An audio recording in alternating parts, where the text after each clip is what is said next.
महापालिकेच्या वतीने आयोजित करण्यात आलेले आहे। मोठा तरुणाईचा उत्साह आहे, त्याचप्रमाणे सर्वच नागरिक ठाणेकर या ठिकाणी या स्पर्धेसाठी वर्षा मॅरेथॉन 2025चं आयोजन ठाणे महापालिकेने अतिशय उत्कृष्टपणे केलेलं आहे आणि यामध्ये जवळपास 25,000 धावक यामध्ये धावत आहे। आणि खरी म्हणजे ही वर्षा मॅरेथॉन जी आहे म्हणजे ठाणे महापौर वर्षा मॅरेथॉन या मॅरेथॉनमध्ये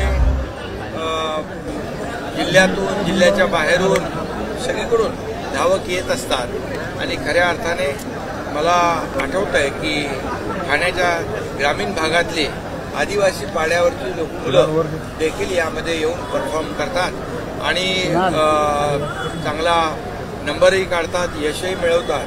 त्यामुळे खऱ्या अर्थाने पोटेन्शियल आहे, टॅलेंट आहे, पण प्लॅटफॉर्मची आवश्यकता असते आणि म्हणून ठाणे महापालिका गेले 21 वर्ष या मॅरेथॉनला आणि खेळाडूंना प्लॅटफॉर्म उपलब्ध करून देते आहे। खरं म्हणजे ही वर्षा मॅरेथॉन आदरणीय सतीश प्रधान, स्वर्गीय सतीश प्रधान साहेबांनी सुरू केली आणि त्यांच्या मार्गदर्शनाखाली ही सुरू झाली, वाढत गेली, मोठी झाली आणि फक्त ठाण्यापुरती मर्यादित न राहता राज्यात गेली, देशात गेली, अगदी 7 समुद्रापलीकडे या ठिकाणी इथं अनेक वेळा परदेशातले पाहुणे देखील या मॅरेथॉनला हजेरी लावायला आले आणि या मॅरेथॉनचं वैशिष्ट्य आहे की ठाणेकर जागोजागी या स्पर्धकांचं स्वागत करायला उभे असतात आणि म्हणूनच ठाणेकरांसाठी ठाणे वर्षा मॅरेथॉन एक आगळी वेगळी मेजवानी आहे, किंबहुना खेळाडूंना देखील एक मोठी संधी आहे आणि म्हणूनच हे सर्व धावक आपल्या ठाण्यासाठी, शहरासाठी आणि राज्यासाठी, देशासाठी धावत असतात आणि आपल्या आरोग्यासाठी देखील धावत असतात आणि म्हणूनच मी तमाम या स्पर्धेमध्ये मॅरेथॉनमध्ये सहभागी झालेल्या धावकांचं स्वागत करतो। त्याचबरोबर या ठिकाणी ॲथलीट संघटना आहे, ठाणे महापालिका आहे, इतर जे कोणी आहेत या स्पर्धेला सहकार्य करतात त्या सगळ्यांचं मनापासून मी अभिनंदन करतो। महापालिकेचे आपले आयुक्त सौरभराव आणि त्यांच्या टीमचंही मनापासून अभिनंदन करतो। त्याचबरोबर आपले खासदार आणि आपली सगळी टीम जी आहे ही टीम देखील जागोजागी आपले कार्यकर्ते जे आहेत, नागरिक आहेत, हे आपल्या या सर्व धावकांसाठी तिथे स्वागतासाठी तयार राहावं यासाठी देखील या सर्व लोकांनी बैठक घेतली आणि एक परिपूर्ण असं यशस्वी आयोजन, नियोजन या ठिकाणी या स्पर्धेचं झालं पाहिजे याचा पुरेपूर प्रयत्न या संपूर्ण टीमने केलेला आहे आणि म्हणून उत्साह देखील आपण पाहतो। 4-5 वर्षाचा गॅपमध्ये कोविड आणि या सगळ्या गोष्टी होत्या, पण तरीसुद्धा यावेळेस मोठा उत्साह मुलांमध्ये, तरुणांमध्ये पाहायला मिळतो। मी त्यांना सगळ्यांना खूप शुभेच्छा देतो आणि अतिशय लाईव्ह कव्हरेज या ठिकाणी आपण इथं पाहतो की येथे बघा आता तिथे धावत आहेत मुलं आणि तुम्ही दाखवताय ते, त्यामुळे तुम्हालाही शुभेच्छा। सर, आरोग्याच्या दृष्टीने सदृढ ठाणेकर राहत या काय खरं म्हणजे ही स्पर्धा जी आहे ही सुदृढ आरोग्यासाठी आहे, कारण जो धावेल त्याचं आरोग्य फिट असेल तोच धावेल आणि धावण्यासाठी आरोग्य फिट असावं लागतं आणि तशा प्रकारचा प्रयत्न महापालिकेने केला आहे। खेळाला प्राधान्य दिलेलं आहे, अनेक ठिकाणी ओपन जिम केलेले आहेत, जिम्नॅस्टिक सेंटर केलेले आहेत, खेळाडूंसाठी प्लॅटफॉर्म उपलब्ध करून दिला आहे। जसं देशाचे प्रधानमंत्री नरेंद्र मोदीजी यांनी खेळाडूंसाठी प्राधान्य दिलं आहे खेलो इंडियाच्या माध्यमातून, खेलो इंडिया आणि काय फिट इंडिया, आणि त्यामुळे खेळाडूंना देखील केंद्र सरकारने जसं पाठबळ दिलं आहे तसं राज्य सरकारने देखील मोठं पाठबळ खेळाडूंना दिलेलं आहे। आणि मला आठवत आहे की माझ्या 2.5 वर्षाच्या मुख्यमंत्री पदाच्या कारकिर्दीमध्ये खेळाडूंना मोठ्या प्रमाणावर आपण प्राधान्यही दिलं, त्यांना प्लॅटफॉर्म दिला, त्यांना बक्षीसही दिली, जेणेकरून या खेळाकडे तरुण आकर्षित झाला पाहिजे आणि त्याच्यामध्ये त्यांनी प्रावीण्य मिळवलं पाहिजे, यश मिळवलं पाहिजे, हीच आमची सगळ्यांची भावना आणि भूमिका।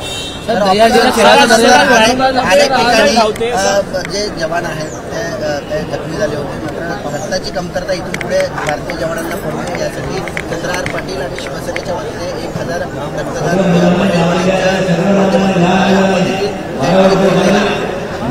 मला अभिमान आहे की ऑपरेशन सिंदूर नंतर आदरणीय प्रधानमंत्री मोदीजींनी पाकिस्तानला चोख उत्तर दिलेलं आहे आणि म्हणून लष्कराचं आणि प्रधानमंत्र्यांचं अभिनंदन आपण वारंवार केलेलं आहे. परंतु या ठिकाणी ऑपरेशन महादेव पण केलं आणि ज्या आतंकवाद्यांचा खात्मा केला त्यासाठी देखील त्यांचं अभिनंदन केलं आहे. आणि आमचे चंद्रहार पाटील जे पैलवान आहेत सांगलीतून आणि सांगली कोल्हापूरच्या भागातून जवळपास 1000 रक्तदाते आज आपल्या भारतीय लष्करासाठी भारतीय जवानांसाठी सीमेवर जाऊन जम्मू आणि काश्मीरमध्ये मोठ्या प्रमाणावर रक्तदान करणार आहेत. ही भूमिका आहे राष्ट्रभक्ती आणि देशभक्ती जागवणारी आहे, प्रेरणा देणारी आहे, ऊर्जा देणारी आहे. आणि म्हणूनच आज मी चंद्रहार पाटील आणि त्यांचं टीमचं मनापासून मी अभिनंदन करतो आणि त्यांनाही शुभेच्छा देतो. सर, आज ठाण्यामध्ये तरुणाई धावतोय, परंतु येणाऱ्या काळामध्ये वर्षाच्या अखेरीस मेट्रो धावेल असं देखील तुम्ही म्हणाल. हां, बिलकुल. सप्टेंबरमध्ये मेट्रोचं ट्रायल रन होण्याची दाट शक्यता, म्हणजे तसा प्रयत्न आमचा आहे. आणि वर्षाअखेरीस जी मेट्रो जी लेन सुरू ज्याचं ट्रायल रन होईल ती कमिशन देखील सुरू करण्याचा देखील आमचा मानस आहे. आणि मेट्रो या संपूर्ण मुंबई MMRमध्ये मेट्रोचं जाळं जे आहे युद्ध पातळीवर आम्ही मजबूत करतोय, जेणेकरून रस्त्यावर येणारी जी वाहतूक आहे ती कमी होईल, लोक मेट्रोमध्ये प्रवास करतील, आपल्या खाजगी गाड्या आणणार नाहीत. कारण पब्लिक ट्रान्सपोर्टचा उत्तम असेल तर या ठिकाणी लोक त्या पब्लिक ट्रान्सपोर्टचा उपयोग करतात. आणि लास्ट माईल कनेक्टिव्हिटी देण्याचा आमचा प्रयत्न आहे, एंड टू एंड कनेक्टिव्हिटी देण्याचा आमचा प्रयत्न आहे. आणि त्यासाठी मेट्रोचं टप्प्याटप्प्याने आम्ही सुरू करतो आहे आणि लोकांना मोठ्या प्रमाणावर मुंबई MMRमधल्या सर्वांना दिलासा मिळेल. ठाण्यामध्ये जसा मेन मेट्रो आहे वडाळा ते ठाणे, ठाणे घोडबंदर, मीरा भाईंदर, दहिसर, पुन्हा मुंबई असा जो लूप आहे त्याला देखील इंटरनल मेट्रोने आम्ही जोडणार आहोत. ठाण्याची इंटरनल मेट्रो देखील मंजूर झालेली आहे, त्याची पुढची प्रक्रिया जी आहे सुरू झालेली आहे. आणि ठाण्यातल्या अंतर्गत ज्या भागातली जे लोक आहेत, नागरिक आहेत, त्यांना मेन मेट्रोशी जोडण्यासाठी ही ठाणे इंटरनल मेट्रो जी आहे ही खूप कामाला येणार आहे, दिलासा देणारी. आरोग्याच्या दृष्टीने जसे सदृढ होतात तसं दळणवळणाच्या दृष्टीने सुद्धा ठाणेकर सुदृढ होतील. दळणवळण यंत्रणा म्हणजे ट्रॅफिक. मी आता आयुक्त इकडे आहेत, नवीन कलेक्टर आलेले आहेत, मग पोलीस आयुक्त, ट्रॅफिक यांची एक बैठक घेतली आणि त्यांना एकच टास्क दिलेला आहे की या ठाण्यातली वाहतूक कोंडी दूर करणे, ठाणे ट्रॅफिक मुक्त करणे याच्यावर भर द्या. आणि स्वतः मी त्याच्यावर जातीने लक्ष देतो आहे. आणि परवाच मी घोडबंदरच्या गायमुख रस्त्याची पाहणी देखील केलेली आहे. आणि काही काळानंतर आपल्याला ठाण्यातली वाहतूक कोंडी दूर झालेली दिसेल. आणि एक तर मेट्रो सुरू होईल, त्याचबरोबर आम्ही मुंबई ते direct coastal road Mumbai Anandnagar, Saket, Saket to Gaimukh, Gaimukh to fountain अशा प्रकारचा एक कोस्टल हायवे आम्ही करतोय. त्यामुळे ठाणे शहरामध्ये येणारी जी वाहतूक आहे, अहमदाबादकडून येणारी, JNPTकडून येणारी, ही पूर्णपणे बायपास होऊन जाईल आणि ठाणे वाहतूक कोंडी मुक्त होईल, प्रदूषणमुक्त ठाणे, हरित ठाणे असं होईल. आणि म्हणूनच आम्ही म्हणतोय ठाणे बदलत आहे. ठाण्यामध्ये अनेक सोयीसुविधा आम्ही लोकांना देतोय, मोठ्या प्रमाणावर वृक्ष लागवड करतोय. गेल्या वर्षी 1 लाख, 1.25 लाख झाडं लावली आणि यावर्षी 2 लाख झाडांचं टार्गेट आहे. त्यामुळे ठाण्याचं हिरवंगार ठाणं, हरित ठाणं आम्ही करण्याचा प्रयत्न करतो. ठाणे शहरात तलावांचं शहर म्हणून ओळखलं जातं. तलावांचं पुनर्जीवन करण्याचा देखील आम्ही जो काही संकल्प आहे तो देखील राबवतोय. आणि मला आपल्याला सांगायला आनंद वाटतो की मला एक फोटो दाखवला होता आयुक्तांनी जोगीला तलावाचा. त्या तलावाचं पूर्णपणे तलाव भुरगा होता, त्याच्यावर झोपड्या होत्या, 250-300 झोपड्या होत्या. या 250-300 झोपड्या, घरं आम्ही दुसरीकडे शिफ्ट केली आणि त्या ठिकाणी पूर्वीप्रमाणे जोगीला तलाव त्या ठिकाणी निर्माण झाला आहे. एकदा तुम्ही जाऊन बघून या. मी देखील व्हिजिट करणार आहे. पण बुजलेला तलाव पुन्हा पुनर्जीवित करण्याचं काम मला वाटतं हे ऐतिहासिक काम आहे.